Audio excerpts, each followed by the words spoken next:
On January 8, 2005, a man named Martin discovered a mysterious package in his mailbox. Confused, he brought it inside and opened it up.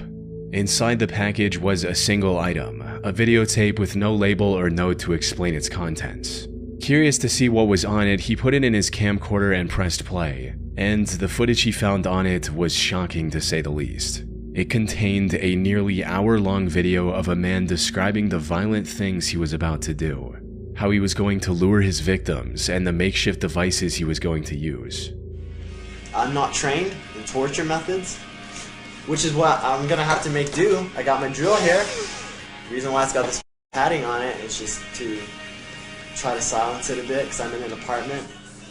I got gags, socks, I got lots of duct tape. I got a soldering iron, sheets. It's rather crude implements. I think can work wonders, especially if it's used in the right way. However, while the content itself was extremely grim, what disturbed Martin more was the fact that he personally knew the person on screen. This wasn't the manifesto of a serial killer planning to take innocent lives. Instead, it was the final message of Martin's close friend, Ricky Rodriguez, a man who was tormented by a cult from the moment he was born. He eventually managed to escape the cult and was now planning to take revenge on the people who did unspeakable things to him for all those years. He recorded this hour-long video and mailed it to his few friends and family so they would find it and have all the answers about what he was about to do and why. I am making this video, well, for many reasons, I guess. I suppose the main reason is that I want there to be some record of the way I feel, my ideas, just who I was, really. Ricky's story began 30 years earlier on January 25, 1975, when he was born as the first child of Karen Alva Zerby. Karen was a member of a cult called the Children of God, which used Christian language to lure in young, impressionable minds, often teenagers, and molded them to its sick and perverse ideals. 2 years after Ricky's birth, he was adopted by the cult's leader, David Burke, who presented himself as the Chosen One. David changed the cult's name to The Family and declared Ricky to be a religious herald, granting him a special position in the organization. However, while he was treated like royalty by the other members on the surface, behind closed doors, Ricky was the victim of vile acts no child should ever have to endure. David not only encouraged these acts, but went as far as to write a whole book about everything he and his followers did to Ricky, called The Story of DeVito. This abuse continued for many years, but as Ricky got older, he became aware of David's lies and manipulation. Then, in 1999, he finally managed to escape the cult with his girlfriend Alexia Manuel by faking a visit to the cult's compound in Mexico and fleeing to the US instead. Reintegration into society after 24 years in an isolated cult was anything but simple, but Ricky somehow managed to pull through and secure a job as an electrician. He also married Alexia and later moved to Tucson, Arizona due to his work. Unfortunately, no matter how hard he tried to move forward, the nightmare he escaped continued to haunt him. David had passed away in 1994, and the cult was now under the supervision of Karen Zerby, Ricky's mother. And while the cult had managed to escape legal repercussions by mainly operating overseas, Ricky knew that there were still countless children suffering the same fate as him. So, in January of 2005, he decided enough was enough and took matters into his own hands. Which brings us back to the video he recorded and then mailed to a handful of close friends and his wife. In it, Ricky mentioned his ultimate goal, which was to bring down the cult all on his own. Beyond that, a part of this was also about getting revenge for everything that was done to him. There's this need that I have. This need, it's not a want, it's a need, and I wish it wasn't, but it is. It's a need for revenge. It's a need for justice. Because I can't go on like this. In this video, he also laid out his plan for accomplishing this goal. He'd apparently gotten in contact with his previous nanny, Angela Smith, who was among the group that tormented him during his time in the cult. He was going to invite her over for dinner at his apartment in Tucson and make her tell everything she knew about the other members' whereabouts by any means necessary. And that's exactly what he did. On January 8th, after mailing copies of his recording, he invited Angela into his home and proceeded with the plan. It's unclear what information he managed to extract from her before taking her life. He then got into his car and drove to Blythe, California. There, he rented a motel and called his wife to tell her about what he had done and what he was going to do next. However, despite the meticulous planning, Ricky ultimately couldn't follow through with the rest of his plan. On the morning of January 9th, authorities found his car in a parking lot just a few miles from the hotel he was staying at. Ricky was found inside the car as well, where he had taken his own life. And while this was tragic news for his loved ones, it was hardly surprising for his wife. You see, Ricky believed that killing the cultists would bring him peace, something he reiterated in his last video. I can imagine how I would feel, how liberating it would be. But that's not what happened. During his call with his wife, he confessed that despite his anger and resentment, killing Angela was the hardest thing he had ever done. Taking revenge didn't bring the comfort he was looking for. He couldn't bring himself to take any more lives and decided to end it all that night, leaving his friends and family with this hour-long video to remember him by. As for the family cult, it remains active to this day under the leadership of his mother.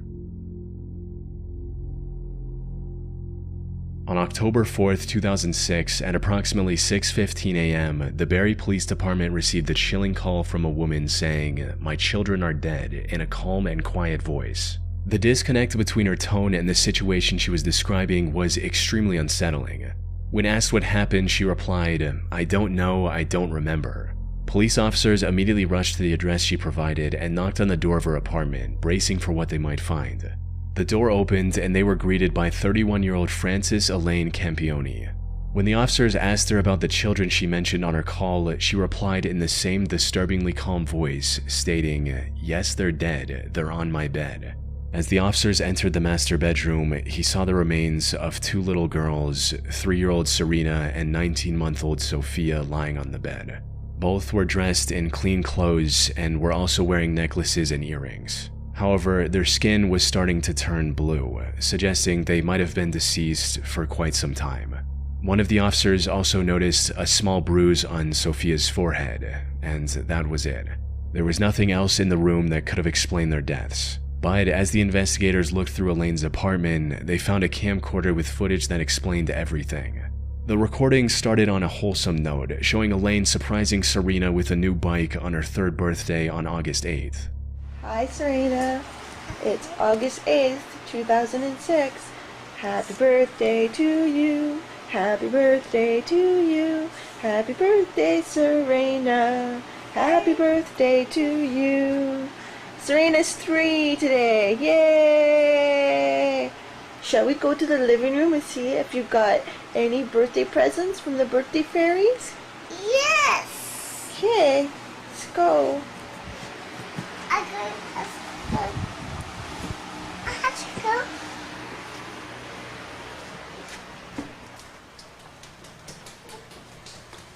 I got a present. What is it? It's a bike.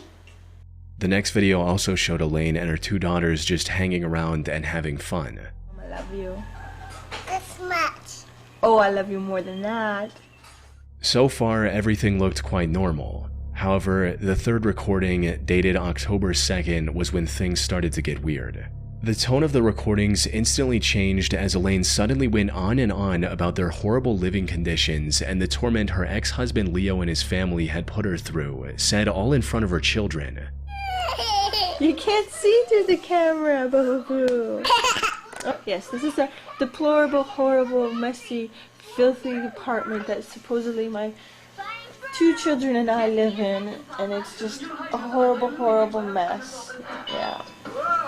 I think Diego Campione is totally in the wrong, and I hope he burns in hell for all his sins. The same as Leonardo. All I wanted to do was take care of my 2 little girls and live happily ever after the 3 years of physical, emotional, and mental abuse that I endured tremendously by Leonardo Campione, and then the past year from Anna and Diego Campione, the mental and emotional abuse, which wouldn't stop, and I had CAS keep bringing these 2 people into my life over and over again when I kept telling them the amount of mental and emotional abuse it was causing my 3-year-old daughter Serena and I and Sophia. It was horrible and uncalled for, and I want justice to my family for what they have all done to us. I cried out for help. They should have. Leo was apparently extremely abusive, both physically and mentally. He prevented her from contacting her parents and at one point even kicked her in her stomach while she was pregnant. This resulted in Leo getting charged with domestic violence and the two getting divorced. However, at the time of this recording, Leo was starting to turn things around and was engaged in a legal battle with Elaine over the custody of their daughters. This took an immense toll on Elaine's mental health. She was already quite unstable and had been to the psych ward twice in the past couple of years. But according to her mother, the custody battle caused her to lose it completely and develop severe paranoia. She became worried that Leo would one day show up and forcibly take her daughters away. Then, on October 2nd, after ending this recording at 8:39 p.m., Elaine did the unthinkable by taking the lives of her own daughters, then recording a haunting confession that investigators discovered on the same camera. Recording this because Leo, there, are you happy? Everything's gone. You wouldn't give peace. You wouldn't tell the truth. I begged. You even had Stacy not believing me, telling her I had to sign papers when I didn't. I went to victim witness to get the truth. Trying, begging everyone the truth. How you beat me. 3 years behind closed doors, beat me when I was pregnant with Serena and Sophia. You didn't care about our babies. You didn't care about me. You care about yourself. You wanted to win. You won. Are you happy? How does it make you feel? How does it make you feel? Because it doesn't make me feel great. I've lost everything my whole life. At this point, the camera cut to a later point where Elaine attempted to take her own. I tried to overdose. So that means the remodeling time at their Aurelia and Bracebridge stores. They are changing the displays. Now is the time to make a great deal on an Ontario-made hydro-cooled hot tub. In stock models, floor models, or custom orders, everything has a sale price. Pool Spa Sauna Showroom, making waves in Aurelia, Bracebridge, and soon to be in Huntsville. You can also check them out on the web at poolspasaunashowroom.com. Elaine was arrested on the spot and was later charged with murder, with the found footage in her home serving as crucial evidence against her. She was ultimately sentenced to life in prison with the possibility of parole after 25 years. Years ago, the Bureau of Land Management published a public service announcement dubbed "Stay Out and Stay Alive," educating viewers about the countless dangers of exploring abandoned mines, including the very real risk of cave-ins, volatile explosives, wild animals, and entire sections without oxygen. However, the most chilling part of the video was the story and the accompanying found footage of an accident that had occurred years earlier. On July 4th, 1998, a group of young men found an abandoned mine in Nevada and decided to explore it for fun. Though, surprisingly, the boys seemed acutely aware of the mistake they were making right from the start. As you see Briz pointing out, stay alive. It's a good point, but we're not too smart, so we're gonna go anyway. This is an unsafe mine. Danger. Yet the allure of exploring a place untouched for decades was too tempting for them to ignore. However, the deeper they went into the mine, the more dangerous it became, with the boys walking over sketchy wooden bridges to continue their journey. They even found signs of the mine caving in, but chose to ignore those signs just to venture deeper. If you look at all this, there's lots of rocks and stuff that have fallen from the ceiling, which indicates that probably not a good idea to be walking this way. And, Well, they've already fallen, so they're not gonna fall again. well, there's more to fall still. An important thing to keep in mind is that these weren't professionals with prior experience of safely exploring abandoned mines. This was just a group of boys looking to do something cool and film the adventure. They could have easily plunged to their deaths down a 1,000-foot mine shaft or gotten lost in the miles-long maze of tunnels, which started looking more and more likely as time went on. Yeah, we gotta remember where we're... Okay, we got out here. Who painted these X's in the cliff? Grant. What do they mean? Dead ends and stuff. Okay, they're all got an X on. We can go this way. That one's got an X. So it's also got that. What does the diamond mean? Where's that go? Goes down. Along there. Ooh, that's not a little. Well, it'd be kind of hard if you slipped and fell. You could catch yourself before you actually fell down that. Not if panic set in and you spin like a little girl. Toxic gases and radioactive elements could have also caused serious health issues down the line, if not immediately. Fortunately, they somehow managed to avoid all of these dangers and make their way fairly deep into the mine. But then they came across something that could have ended all of their lives in one fell swoop. Got them pipes. Oh, wow. We have to climb that? Yeah, don't everybody get up. I got You're gonna be the lucky one to fall. This is going to America's Funniest when somebody falls. That's a good idea. Alrighty. Oh, that's the table. Don't touch I hope that. the ropes. While crossing a sketchy section of the mine, one of the boys noticed a rope dangling down from one of the wooden beams and immediately became curious about whatever was down there. It's down to the main shaft. Wow, so we're climbing down this rope. Yeah. How far down? How are we getting out of it? Climbing up it. I see. They had little rope climbing experience between them. However, they didn't let that stop them from accomplishing their desires. The guy named Adam decided to be the first one to descend, resulting in this. How far down does it go? All the way down to that ladder. See where it's going down? Or Like a good 30 feet. or am I gonna hook this I'll camera? go first. I am. About 600 feet. You don't like to break out. You don't like to... Put it like he's doing it into your mouth. Yeah. It's all like this. Is it off now? No. How am I gonna get this thing down there?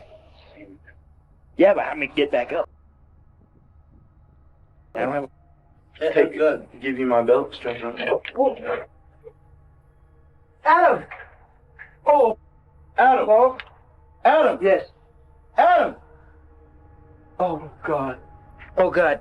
Somebody help. Adam! The rope Adam chose to trust was completely worn and gave way shortly after putting his weight on it. This caused him to plunge 65 feet down a dark mine shaft and lose consciousness. Luckily, none of the damage he took on his way down was immediately lethal. He was still breathing. His friends were able to find an exit and contact the authorities, who eventually rescued Adam after an hours-long rescue mission. Ultimately, them escaping the mine without any casualties was nothing short of a miracle. The mine shaft could have easily been over 100 feet deep, or Adam could have just as easily hit his head on the surrounding wall. Both of these scenarios would have resulted in his death. What's even worse is that the whole group could have gotten stranded in the shaft if the rope broke when the last person was going down. With no way to contact the outside world, the group would have likely died of starvation. Fortunately, they were able to walk away from this terrifying experience with just a few broken bones along with cuts and scratches. On the 25th of February 2022, the Perea Fuel Company hired maintenance workers to reopen one of the underwater pipes connecting their oil unloading dock and refinery. The operation team included 5 men: Christopher, Kazim, Yusuf, Rishi, and Faisal. They were going to use a pressurized habitat to inspect the pipe and make any necessary repairs. However, shortly after entering this habitat, all 5 men disappeared from the worksite, leaving those on the surface to wonder what could have happened. It wasn't until rescuers found footage from a GoPro mounted to one of the divers' suits that the full truth came to light. The footage showed the men struggling to open the valve keeping the pipe shut, prompting Kazim to go get a wrench. He returned to the habitat and handed the wrench over to his co-workers. But then, a few seconds later, this happened.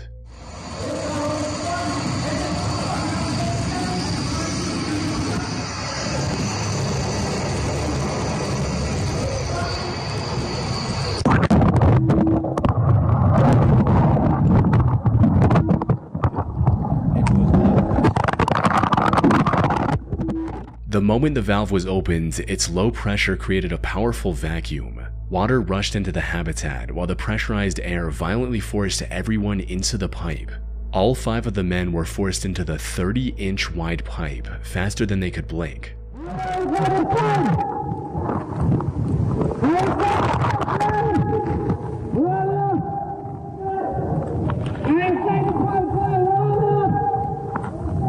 After tumbling through the metal pipe at violent speeds for 1.5 minutes, they came to a stop at a section containing a small air pocket, just enough to keep them alive, allowing them a brief moment to find their bearings and assess the gravity of their situation.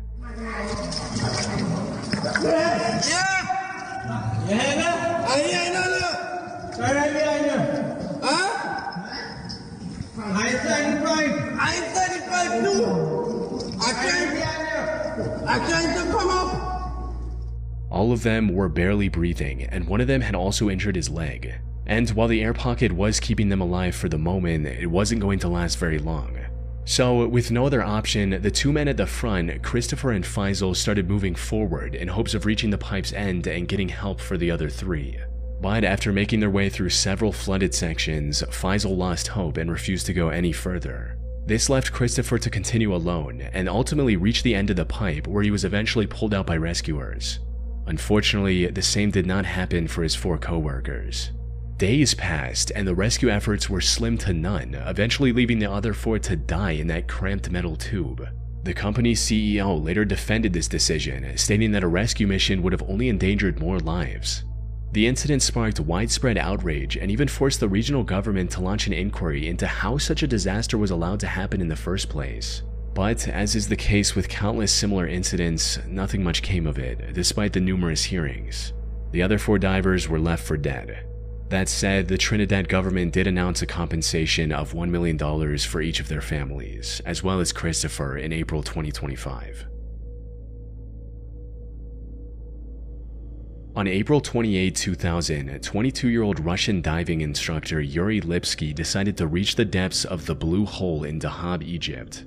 This was a risky plan from the get-go, since the Blue Hole is widely regarded as the deadliest diving site in the world, with as many as 200 fatalities in recent years. To make matters worse, before his dive, Yuri asked a local technical diver to accompany him on his journey. All of them rejected him, since the preparations for this risky of a dive took as long as a week, yet Yuri wanted to go in just 2 days no matter what.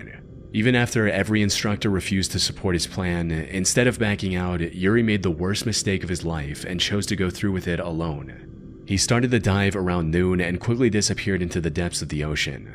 However, many hours passed and there was no sign of Yuri anywhere.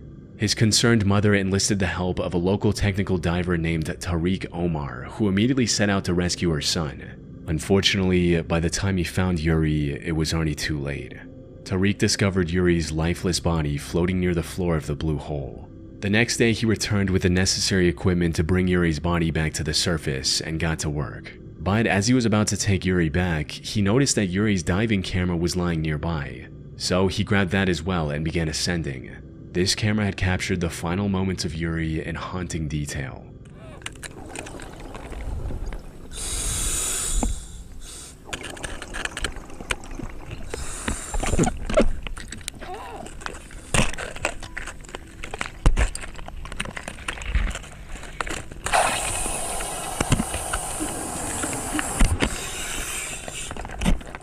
The dive started like any other, with Yuri swimming alongside many other divers. However, it wasn't long before everyone else faded from view as he started to descend deeper into the Blue Hole. And that's when all the worst possible things started happening in rapid succession. It started with him failing to keep his gas levels under check, resulting in him getting nitrogen poisoning and becoming extremely disoriented. By the time he realized his situation, he was already sinking like a rock. He started panicking and began inflating his buoyancy control device quickly to avoid sinking any further. Tragically, this backfired. The buoyancy control device bursted due to the rapidly increasing pressure, leaving Yuri no way of safely returning to the surface.